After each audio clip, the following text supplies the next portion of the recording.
Daughter's best friend showed up crying with boxes. One look inside and I knew everything. Turns out my daughter had an affair with her boyfriend. Now I'm struggling to understand how it all went wrong. So my daughter Tina has had this best friend Maya since she was 9. They were practically attached at the hip, honestly. I don't even remember a time when Maya wasn't around our house. If you came by on any random day, you'd find her there, just as comfortable as Tina. She had her own spot at the dinner table, her own blanket on the couch, and a key to our house. Yeah, a key. I mean, it's not something I do lightly, but Maya was like family to us at some point. It stopped feeling like Maya was just a friend and more like I had a second daughter. She was there for every little moment, birthday parties, holidays, even our family reunions. And she never just came to hang out with Tina, she'd spend time with all of us. My wife loved having her around, and honestly, I did too. She was just one of those kids who felt like they belonged. You know, Maya had this big, bright personality that filled the room. She was always smiling, always kind, and seemed genuinely grateful to be part of our lives. If Tina was our little spark, Maya was the steady flame.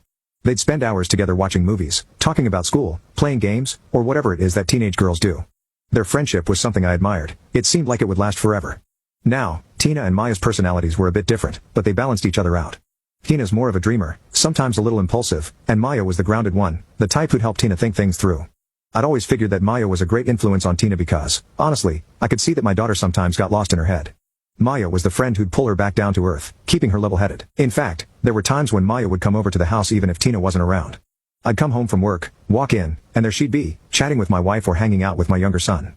At first, I thought it was a little strange, but Maya just fit in so well with all of us.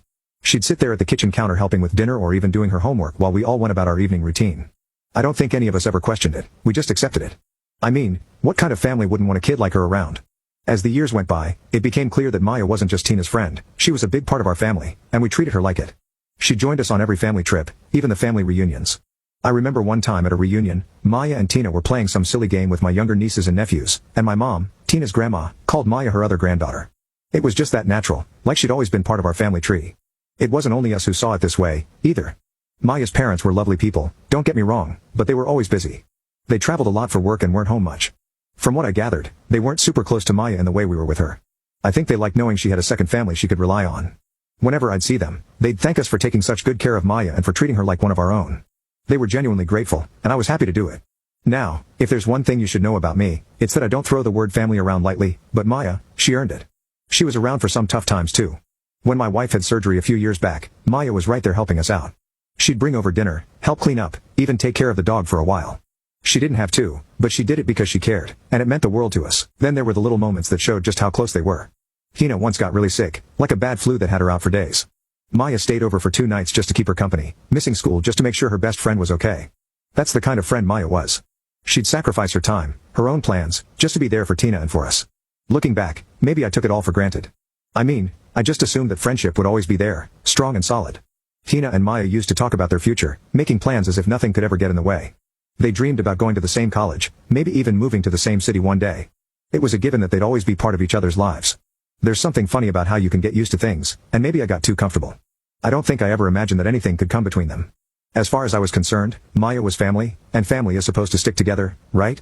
So, here's the thing, I didn't see the cracks forming, but now, in hindsight, I wonder if there were small signs.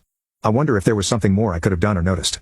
I thought Tina and Maya's bond was unbreakable, that they'd be those lifelong friends you read about, but life has a way of throwing things at you, things you don't expect, things you don't want to believe. If I'd known what was coming, maybe I'd have done something different. Maybe I'd have had a conversation with Tina about loyalty, about values. But back then, there was no way I could have known any of this was going to happen. So, for those years, Maya was part of us, and we were her second family.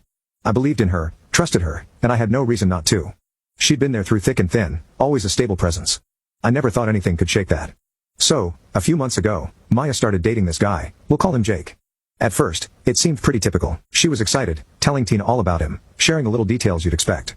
I remember Tina seemed happy for her, even teasing her about finally getting a boyfriend. It was the usual best friend stuff, you know. No one thought much of it. Now, I'm not one to jump to conclusions or try to read too much into teenage relationships, but there was something about Jake that gave me pause. Maybe it was because I'd gotten so used to Maya just being part of our family, and suddenly she was bringing someone else around, someone who didn't quite fit. I tried not to overthink it, though, because Maya was young, and I figured she was just going through that phase we all do, right? Where you get swept up in that first serious relationship and want everyone to meet them and like them. At first, Jake only came over once or twice. He seemed polite enough, shaking my hand, making eye contact, all that good stuff. And sure, he was friendly enough, but there was just something about him that felt off to me. I don't know if it was because I was so used to Maya being this open, bubbly person, and Jake felt like this closed book. He'd answer questions, but there wasn't much personality there. Still, I didn't say anything. I figured I didn't know him well enough to judge. But then, a few weeks into their relationship, Jake started coming around more often. He was over at our place so much that I'd bump into him in the kitchen or the living room. And I'll be honest, I wasn't exactly thrilled. I guess part of me was protective of Maya, even though I had no real reason to be. She was a smart girl, had a good head on her shoulders, and it wasn't my place to meddle. Still, I couldn't shake the feeling that something was off, and it wasn't just about Jake, it was also about Tina. I noticed this shift in her, like she'd suddenly become hyper-aware every time he was around. She'd glance his way a little too often, and sometimes I'd catch her staring, almost like she was lost in thought. I thought, okay, maybe she has a bit of a crush. I mean, they're teenagers, it's not the most shocking thing in the world. She was probably just curious about him since he was Maya's boyfriend, and that's normal, right? I brushed it off. But then these little things started piling up.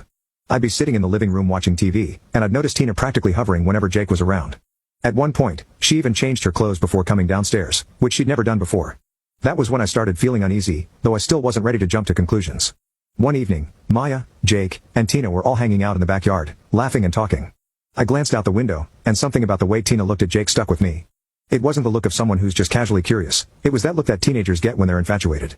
She was smiling, but it was this smile that had a bit too much to it. And Jake, he didn't seem to notice, or maybe he didn't care. He kept talking to Maya, not a clue on his face. It was one of those moments where I felt like a bystander, just observing something that didn't quite sit right.